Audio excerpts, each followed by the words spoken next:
ली बहू। हाय रब्बा, अरे नास पीटी, पसीने बहा बहा के पूरे घर में पसीने की बाढ़ को बुलावा दिया है तूने। अरे तो मैं क्या करूं माँ जी, आप ही बताओ। अरे भगवान से गुहार लगाओ के उठा ले मुझे। ये कहानी है अक्षरा की, जिसे शादी के पहले से बहुत पसीना आता है, फिर चाहे वो गर्मी हो या बरसात हो या फिर ठंड हो, शादी तो जैसे तैसे हो जाती है। अक्षरा के पति रणवीर को ये बात पता नहीं होती कि अक्षरा को इतना ज्यादा पसीना आता है, और ना ही उसकी सास कौशल्या और ससुर ब्रिजमोहन को पता था। लेकिन वक्त के साथ साथ कुछ ही दिनों में अक्षरा के पसीने से सभी को काफी दिक्कत होने लगती है। तो चलिए होते हैं रूबरू इस पसीने वाली बहू से। बहू, अरे ओ अक्षरा बहू, कहाँ मर गई? क्या हुआ माँ जी, बोलिए। अक्षरा पसीने से लदी हुई थी और उससे बहुत ज्यादा गंदी बदबू आ रही थी, जिससे सभी अपने नाक पर हाथ रख लेते हैं।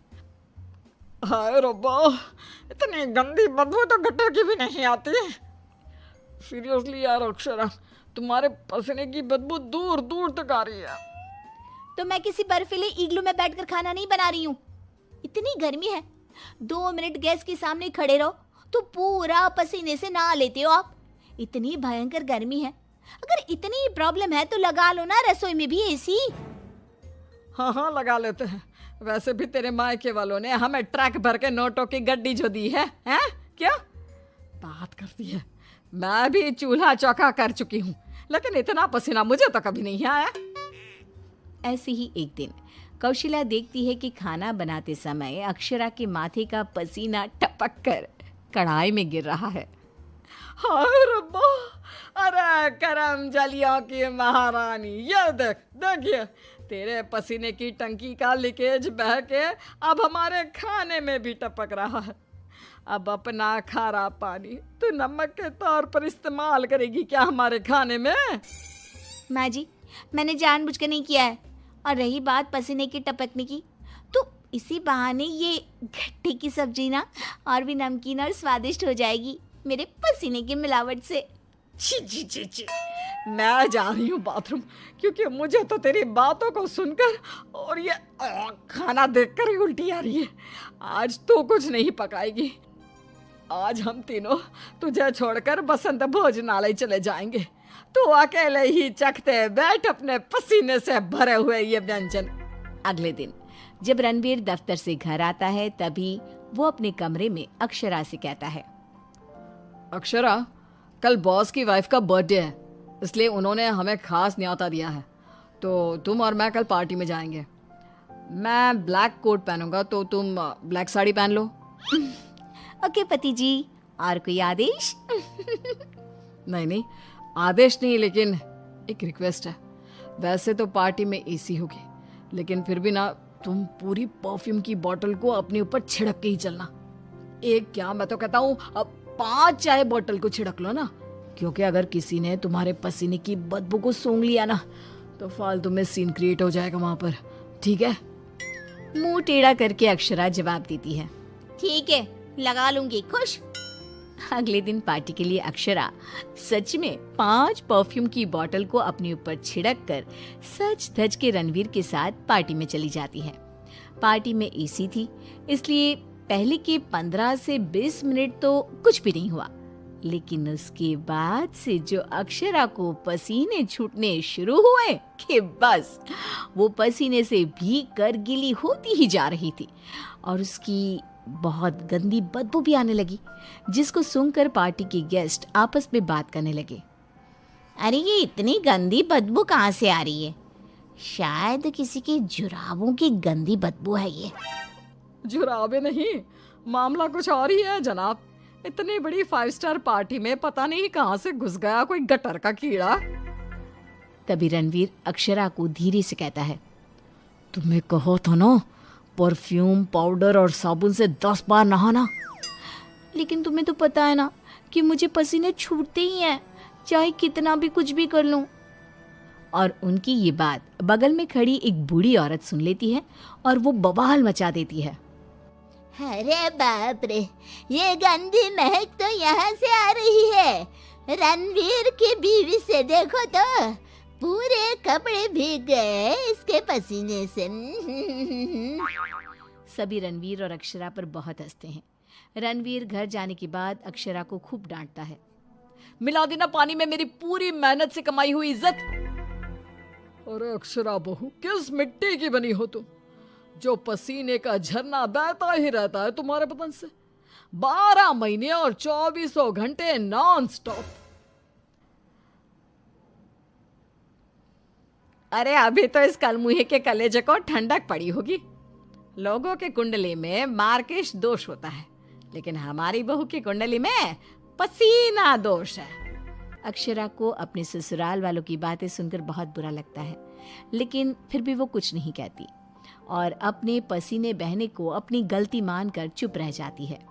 दिन बीतते जाते हैं, गर्मी का प्रकोप बढ़ते जाता है और अक्षरा के लिए गर्मी और भी बड़ी मुसीबत बन जाती है।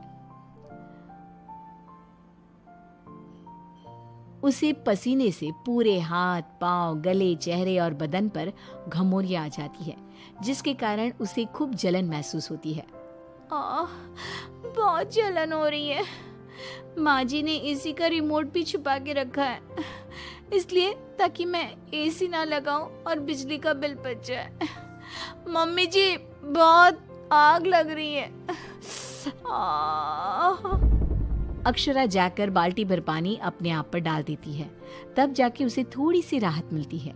अक्षरा के पसीने से तंग आकर कौशल्या अब दिन रात घर में अगरबत्ती और अरोमा कैंडल जलाती।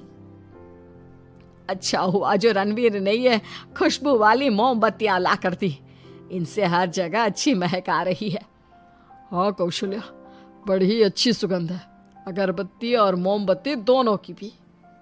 लेकिन तभी वहां पर बाजार से सामान लाकर पसीने से लदी हुई अक्षरा आ जाती है और उसके पूरे बदन से बदबू आ रही थी और बाल तो पूरे पसीने से भीग गए थे और फर्श पर पसीने की बूंदें भी टपक रही थी और ये बदबू इतनी तेज होती है कि मोमबत्ती और अगरबत्ती की महक को फेल कर देती है।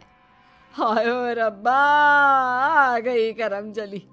इसके बदन के पसीने ने तो इतनी महंगी सुगंध वाली मोमबत्ती और अगरबत्ती के खुशबू के दांत भी इकट्ठे कर दिए।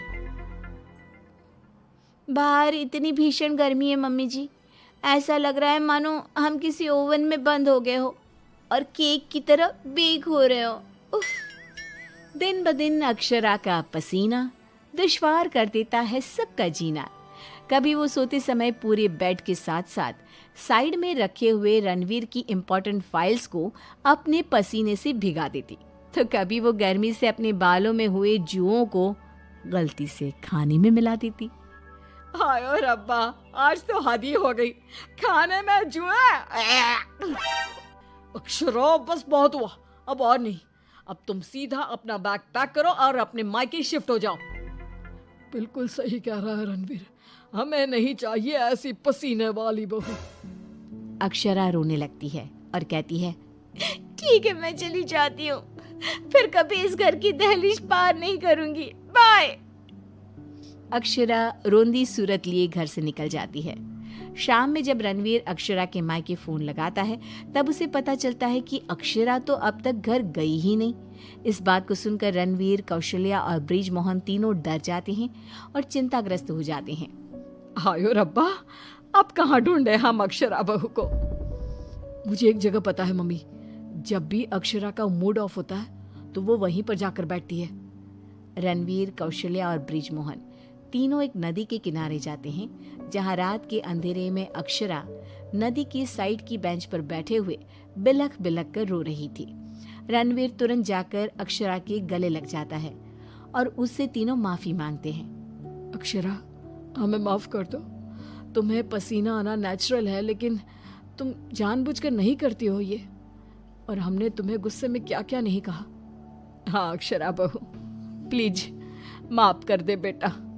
तेरे इस पसीने को ना मैं यूं मिनटों में चुटकी बजाकर आयुर्वेदिक और घरेलू उपायों से भगा दूंगी, तू देखना बेटा। हाँ, और अगर उससे भी ना होए तो मेरे पहचान में मेरा एक डॉक्टर दोस्त है, तुम्हारे इस पसीने की तकलीफ का हम सब मिलकर डट कर सामना करेंगे। Thank you. देर से ही सही आप लोगों को मेरा दर्द समझ में तो आया। मैं बहुत लकी हूँ कि मुझे आप जैसे ससुराल वाले मिले।